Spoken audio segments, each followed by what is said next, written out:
Good morning, gentlemen!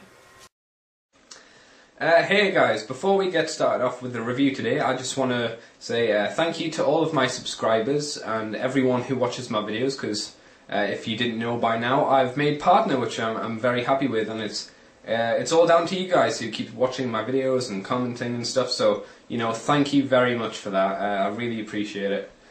So we'll get on with the review, because that's why you're here. Today I will be looking at the Gawain from Code Geass. Now this figure, I don't know if I mention it later on in the video because I've re-recorded this part quite a few times already, is from a different toy line. It's not from the In-Action Offshoot. In-Action Offshoot were the ones like the Cornelia Gloucester and the Guildford one as well. They were both from the In-Action Offshoot line, but now they've moved on to Robot Spirits, I think it's called, which is a line where they make Gundam figures, and I think that's about all, but it's got a lot of the Gundam Zero models in. So it's good because it's a more popular line, so it should mean, well, as we'll see in this video, there's a lot more to this figure than the other In-Action Offshoot ones, so let's get started with the review. Okay, so the Gawain was developed by the second Prince of Britannia, who is Shilnizel, who is one of Lelouch's main rivals in the series and becomes a very powerful enemy through this series and through the next series as well. The Gawain is also a 6th generation Knightmare frame, so it's above the Glasgow, the Gloucester and the Sutherland, but it's not as high up as the Lancelot. The Gawain makes its first debut in episode 18, but it's very brief as this clip shows. But it makes its full entrance into the fray in episode 19. The Gawain also becomes C2 and Lelouch's personal Knightmare frame from episode 19 onwards. For the rest of the series, and most of the time C2 is piloting and Lelouch is firing its weapons and also giving out orders to the rest of the troops around the battlefield. Okay, so now let's move on to the Gawain's equipment, and the Gawain has quite a lot of equipment on it, so let's get started with that. The Gawain doesn't contain any fact sphere sensors, which are the sensing devices which the Knightmare frames use basically as a radar system to see where enemies are and basically see the layout of the land.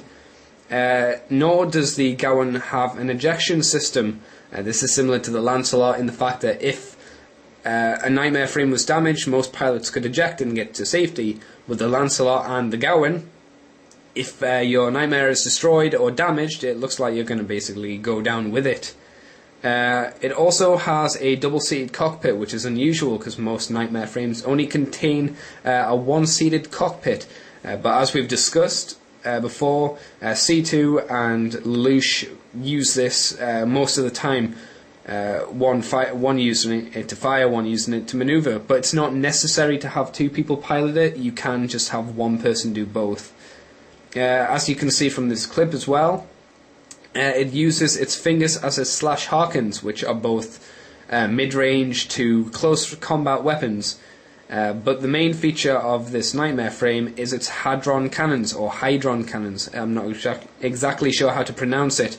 This is the weapon that most mech series have, where it's basically the beam to end all beams that'll cut through anything and kill everyone in its sight.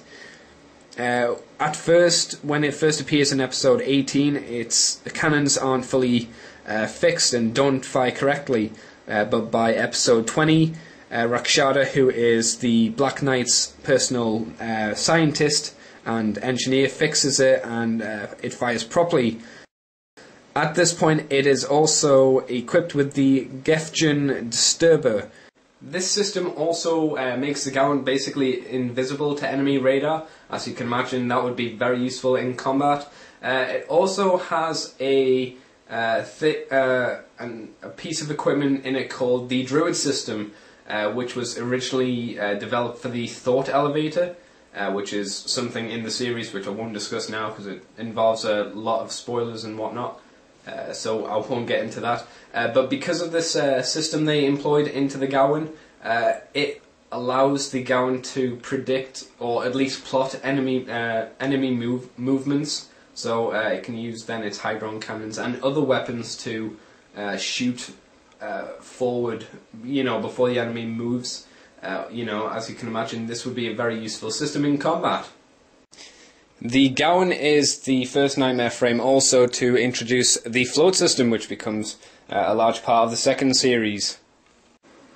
The Gawain is about double the height and about double the width of most of the other Knightmare frames, such as the Glasgow, the Sutherland, as this small clip shows you, in comparison to a Sutherland, how big it is. So as you can imagine, the Knightmare frame being bigger than most of the other ones, it is very slow moving in combat and takes a long time to get itself anywhere, especially in close combat with other units such as the Gloucester, the Sutherland and the Glasgow. It really can't match up to their speed and manoeuvrability. So that's about all I can think about to talk about the Gawain. I've talked long enough, I'm sure. So now we'll move on to this, the toy itself. The Gawain itself, so let's move on to that now. Okay, before we move on to the toy, we'll have a very, very brief look at the box and the manual that comes with it. The manual's really good. We'll start off with that first. Using these pictures, obviously, you can see that it shows how to use all the features that are included on the Gawain, which I will show you personally myself, in some very nice colour photos. It also has how the toy, what plastics were used to make this toy, and as you can see, there are quite a few plastics which I've never heard of, but it really makes the toy feel nice, solid, and expensive. And the final page is basically just going over the characters, what episodes the Gawain showed up in, and other nice little facts.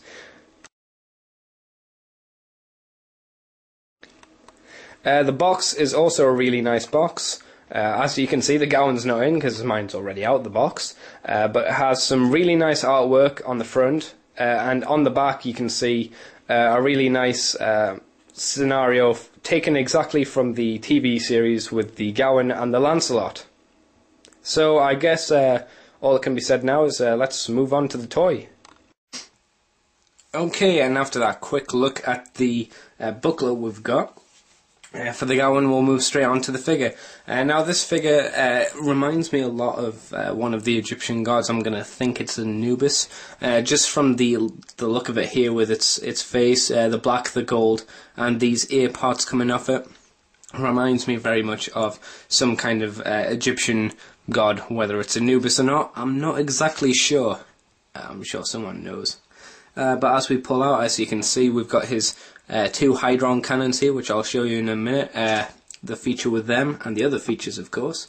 We'll pull out, and you can't see, but we'll find something to measure him by. Just a movie deluxe figure, which is this one here. Can't remember his name. As you can see, he towers over him. This is about the size of a normal Code Geass figure, about 6 inches or so. So this is probably, 12, 11 inches, something like that. So it's a really huge figure, which is good because it's kept in scale, and this is how the Gawain was meant to be. Like I've said before, it was one of the biggest nightmares of the time. So we'll go on to its little features after a very brief look at its legs. The biggest problem with the Gawain is basically these heels. When you've got it on the ground, these heels aren't really long enough, and because of the shape of the feet, he tends to be back heavy with the float pack, so he will fall unless you have him attached to a stand, which again I will show you. The feet are nice, and it is kept accurate. They have wheels there, and it also has a wheel on the heel bit itself as well, so he can roll to some extent. And he's also got his I can't remember what they're called. I'll remember later. It doesn't matter. I'll show you the thing anyway. So to get the hydron cannons into their pose, you simply lift that bit there. Same for the other arm. I'll just do one, and then there's a small indentation on the arm here. It's kind of hard to see it, but it's there. And you simply shove your finger in there and you pull it apart. And it's nice. It's got a nice joint on here. It's got 2 joints, so it opens up nicely, revealing the Hydron Cannon, which is the all-powerful destructive laser. Like I said before, it would have been nice if we got some accessory where you could attach, I don't know, a see-through bit of plastic on so he was firing it, or something like that, and then all you simply do is, to finish the effect off, you do that. And he should look a little something like this. Okay, and he's ready to fire his cannons. Now to put him back into a normal pose, I guess. And then once we get him into this pose, back to this pose, sorry, I'll talk to you now about the articulation. He has what seems to be 2 joints in his head. He's got kind of an up and down motion, whether that's one joint, and he's could be a ball joint, but it doesn't feel like it. Unfortunately, his head is limited because of his chin here, which catches on these 2 side parts, so he can't spin his head the full way around. At least I'm not going to try it, but you do get some quite good motion out of it. He has ball joints in his shoulders here. Anywhere else? No, just on the shoulders. His arms can twist and also bend, of course. The hands themselves are on a ball joint and can twist all the way around, but because of the shape of the arms, that's as far as it's going to move outwards, and that's as far inwards as it's going to go. So unfortunately that is a bit of a limitation and not a good one. He has a waist joint. He can't spin it all the way around, but you can get as much motion as you need it to get anyway. A bit like that. It sort of goes up and down, but not really. I'm not sure if it's meant to or not. His legs are on ball joints, so they go out about that far. And they also twist as well at the top. He doesn't have any twist at the knee, which is unfortunate, but he does have 2 knee joints, one there, which is very little, and then he has this big one at the back, so he can really bend his leg like that, which is good for if you want to get him into the pose behind, which is hard to see, I know, but he's kneeling down there, so he's the same size as the Lancelot. And finally, he has joints in his feet, so you can rotate them and push it forward and push it back, but unfortunately because of the heel it's not very good articulation. Well, it's good articulation, but unfortunately it makes him very unstable if you fiddle with his feet too much. As you can see there, he's trying to fall back, so I'm having to hold on to his legs. We'll have a look at his other features, bar the Hydron Cannon now, which is his float pack. And we pop that off, it nicely pegs in there. I know you can see that very well. And to open this up, unlike the other cockpits that you got from the series where you just flipped it down, this is very more similar to, or a lot more similar to, sorry, the, what was it called? Neo, Avian and Gelius, or something like that. People know what I'm talking about. Those ones, where you have to kind of lift this part up to then be able to go around the back here and reveal the open it up, sorry. And with this, you do get a nice little Lelouch figure.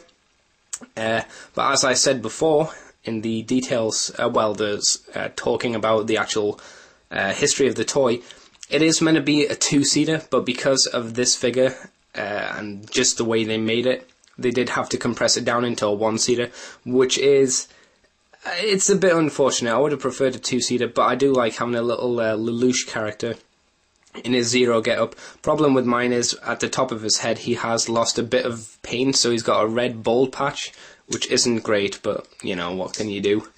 And then you peg it back down. Yeah, you can see him, but it doesn't matter too much, because then you simply peg it into the back. Doesn't feel quite as firm as the other ones do, but it's still in there. It still fits in there okay.